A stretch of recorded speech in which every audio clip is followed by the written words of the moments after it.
What on earth's the matter with Connie, Clifford? She looks dreadful.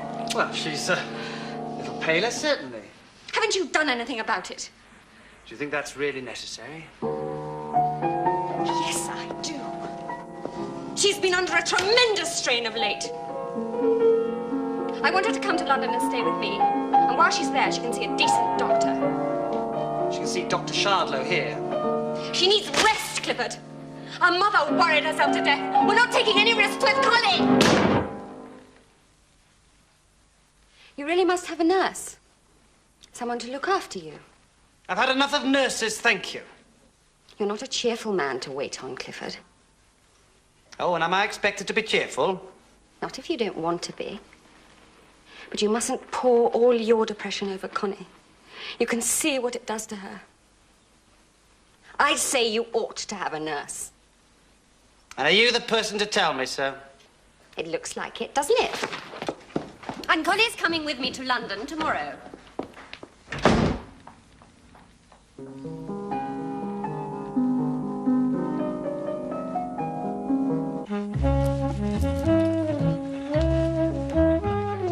You should get away more often, darling. I can't, Hilda. Not at the moment.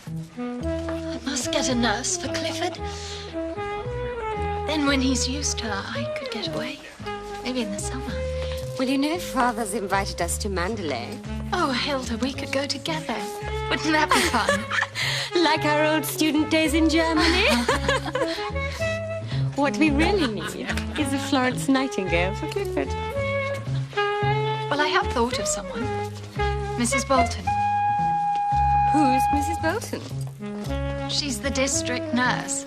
She's had a few battles with him over minor compensations, but I think he quite respects her. Sounds a formidable lady. Must be worth a try.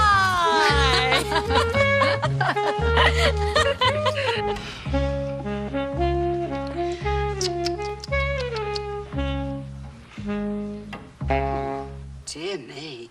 Is your bed sore, Sir Clifford? Oh, my word, we must do better with those. Perhaps today you could get up and sit in your chair a bit. The more you move about, the better. There. Perhaps we could turn you over now and get you sat up. Leave it, I can manage. Just as you like, Sir Clifford. You must tell me, sir, just how you want things done. It's a big change for me, of course, taking care of a real gentleman. Not like the miners who sometimes make a fuss. But then they have to do what I say. Oh, don't want any crumbs, do we? Soon have you nice and straight again. I'm sure I don't want to be any trouble to you. Would you like me to shave you now, Sir Clifford? Or would you rather I didn't bother you? Do you mind if we leave it for half an hour? Not at all. It's just as you prefer. Very well, then, half an hour. Very good, Sir Clifford. Oh, do you mind, just passing me that book?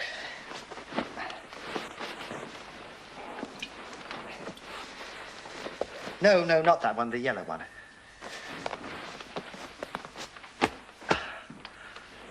Thank you, Mrs. Bolton. If that's all, Sir Clifford.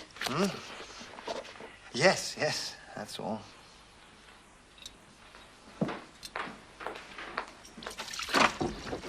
Good morning. How are you, Mrs. Bolton? I'm very well, thank you, my lady. Good morning, dear. How are you? Morning, Connie. You've had your bath already? Yes, Mrs. Bolton managed it. Well, shall I shave you then? In fact, I told Mrs. But Bolton... of course, if Mrs. my Bolton lady... is coming back to shave me in half an hour. Oh, well then, that's splendid. I'm sure Sir Clifford would prefer my lady. No, it's all arranged. I expect Sir Clifford quite enjoys your more professional touch, don't you, dear? You see? Well, if you say so, my lady. Sir Clifford is reading a book about the mystical union with the One, which takes his mind off everything and means nothing at all to me. You get up a little later, dear? Yes, before lunch. I'll come back and help you dress. Lady Chatterley, I hope you're not supposing that... What, Mrs. Bolton? I'm here to do what I can for you and Sir Clifford. But if I'm intruding in any... Of course not. It's wonderful to have your help. In fact, I was thinking, wouldn't you prefer to have your meals with us, not with the servants? Oh, dear me, no, I'm not proud. I should look well, shouldn't I? Thinking myself too grand to have my meals with Mrs. Marshall. My word. Well, if you're sure. No, thank you, my lady. I'll eat with her in the kitchen, if I may. It's no use putting on any airs and graces, is it? Sir Clifford may not show it, but I'm sure he's very pleased with everything. That gives me more freedom. Should go outdoors and get some colour in your cheeks, my lady. Irish stew, my lady. Such a bright, sunny day. You could go for a walk in the woods, my lady. Have you seen the daffs behind the keeper's cottage? They're the prettiest sight you'd see in a day's march. I'm sure you'd like some in your room. Well, perhaps this afternoon, when Sir Clifford's up. Oh, I haven't walked in the woods for ages.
I wondered what the hammering was.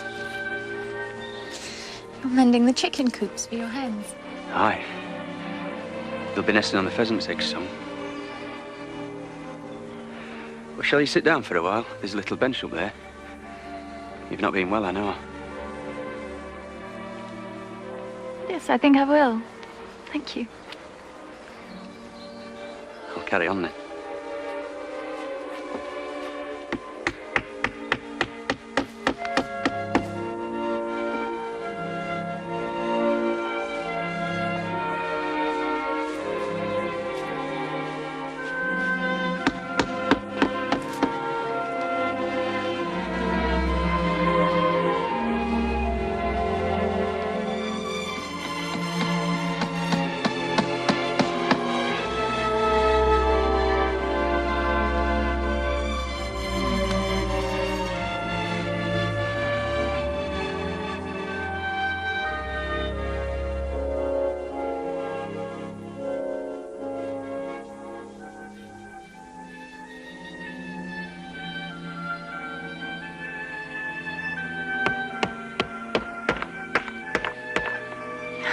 So lovely here.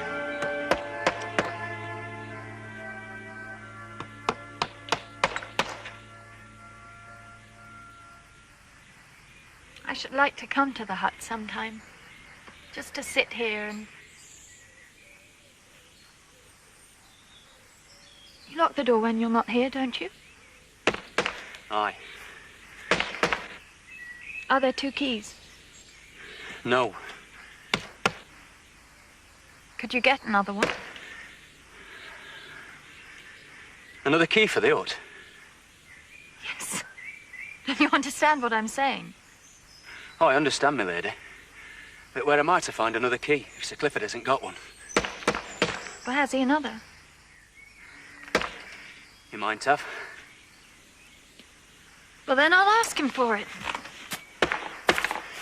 I'm here a good bit by myself this time of year.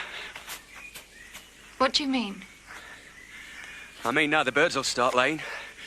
I must find the eggs and put broody hens to sit. Yes, I know. Maybe you won't want to be here with only me around. Only you around. Why on earth should I be afraid of being here alone with you? Afraid? No. I only thought as you might not care for it, like. But I don't want you to stay away. I should like to come here whilst you're at the hut and help with the young pheasants when they hatch out.